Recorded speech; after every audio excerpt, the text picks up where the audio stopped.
मोदी आज सऊदी अरब यूएई के साथ इसलिए करीब है कि he has shown his potential in economy, in culture. Modi है तो सब पॉसिबल है। Thank you Modi, thank you so much.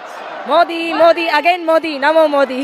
वो अबू धाबी में जो है इस मंदिर की इनॉग्रेशन को देखकर थोड़ा सा इंप्रेशन मुसलमानों का बेहतर होगा कि सब लोग एक जैसा नहीं सोचते। कुछ लोग ऐसे भी हैं जो हर रिलीजन को एक्सेप्ट करते हैं, हर रिलीजन की रिस्पेक्ट करते हैं। जितने प्रोजेक्ट्स और जितने बायलैटरल रिलेशनशिप्स और जितने इनहैंस करता हुआ भारत को मैं देख रही हूँ, उसमें मुझे ऐसा लगता है कि नंबर 2 पे हम विद इन 6 to 7 मंथ के अंदर हम नंबर 2 पे पहुंच जाएंगे। We have done something for the religion, we are doing something for the people, we are doing something for the Hindu people, we are doing something for the people who are looking towards us. So ये उन्होंने एक next level पे तो लोग आपस में जुड़ जाएं और एक पॉजिटिव मैसेज देने की कोशिश कर रहे हैं, तो इसमें कोई बुरी चीज नहीं है। आई थिंक ये मंदिर यही बताता है कि आप कोई भी देश से आए, कोई भी कंट्री से आए, कहीं से भी आए, इट्स वेरी इंपॉर्टेंट कि आप बस शांति से रहे। आई थिंक यही मैसेज ये इस्लामिक कंट्री में हिंदू टेंपल देना चाहता है। टाइम्स ने, रॉयटर्स ने उसके बारे में लिखा, ब्लूमबर्ग में बल्कि लिखा कि Modi is global muscle, Modi is flexing is global muscle. तो जब वो अपने आप को मॉडिफाई करने को तैयार है, जब यूएई अपने आप को एनहांस करने को, ब्राइट करने को, शाइन करने को, दुनिया के साथ कदम से कदम मिलाकर चलने को तैयार है, हर एक लिबरल और मॉडर्न चीजों को अडेप्ट करने को तैयार है, तो मुझे लगता है कि हम लोगों को पीछे नहीं हटना चाहिए। आज सऊदी अरब यूएई के साथ इसलिए करीब है कि he has shown his potential in economy, in culture, in education, in defense, और देन वो उनको रिसीव किया गया। हमने मजहब का सहारा लिया, नीचे कुछ भी नहीं था। उन्होंने पहले अपने ताल्लुकात को मजबूत किया, अपनी कैपेबिलिटी दिखाई, अपना काम किया, देन उन्होंने अपने मजहब को लेकर गए। दे आर नॉट देयर के they are going to convert the Muslims into Hindus वहां पर। नहीं, ये जो कर रहे हैं, remember 1.4 billion people is a big constituency.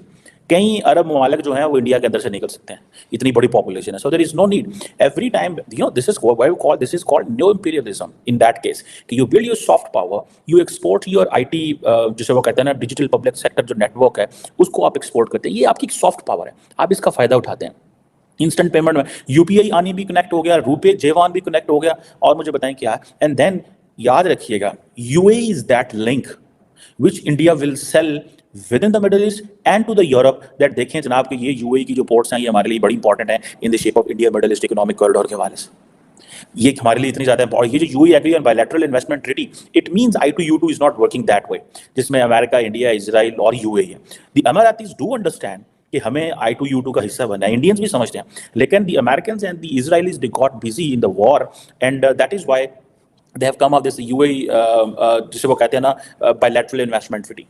ठीक है जनाब, मुझे लग रहा है कि जिस तरह से अक्टूबर में मोदी जी ने एक बहुत बड़े मीटिंग में कहा था ऐसे करके कि भाई तीसरे पोजीशन, थर्ड टर्म था और थर्ड पोजीशन पर हम जाएंगे इकोनॉमी में, पर जितने प्रोजेक्ट्स और जितने बायलैटरल रिलेशनशिप्स और जितने इनहैंस करता हुआ भारत को मैं देख रही हूँ, उसमें मुझे ऐसा लगता है कि नंबर 2 पे हम विद इन 6 to 7 मंथ के अंदर हम नंबर 2 पे पहुंच जाएंगे। बिकॉज अगर आंकड़े निकाले जाएं या जीडीपी निकाला जाए तो इन डेटा हमें 7.9 दिख रहा है, पर मुझे लगता है 2-3 महीने के अंदर और लोकसभा इलेक्शन के वक्त मुझे लगता है 7.10 तक पहुंच जाएगा।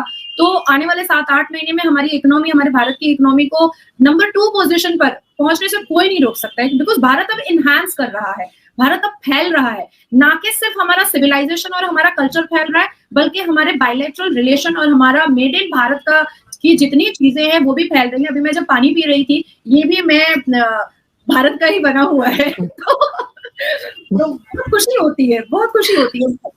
मगर कहीं ना कहीं नाज़िया सा नहीं लगता आपको कि जो एक इम्प्रेशन है जो काफी हद तक सही भी है हिंदुस्तान पाकिस्तान के मुस्लिम्स का, कि हमको हर चीज में प्रॉब्लम रहती है, जो भी किसी दूसरे रिलीजन से रिलेटेड हो तो हम उसके बारे में नेगेटिव बोलते हैं, लेकिन गल्फ कंट्रीज ने इस चीज को बिल्कुल अलग से लिया है। और इससे पहले आपने देखा कि सऊदी अरब में जो है वो आपके यहाँ की जो यूनियन मिनिस्टर है, आई थिंक वो गई थी और उनको बड़ा वेलकम किया गया। और अब जो है वो अबू धाबी में जो है इस मंदिर की इनॉग्रेशन को देखकर थोड़ा सा इंप्रेशन मुसलमानों का बेहतर होगा कि सब लोग एक जैसा नहीं सोचते। कुछ लोग ऐसे भी हैं जो हर रिलीजन को एक्सेप्ट करते हैं, हर रिलीजन की रिस्पेक्ट करते हैं।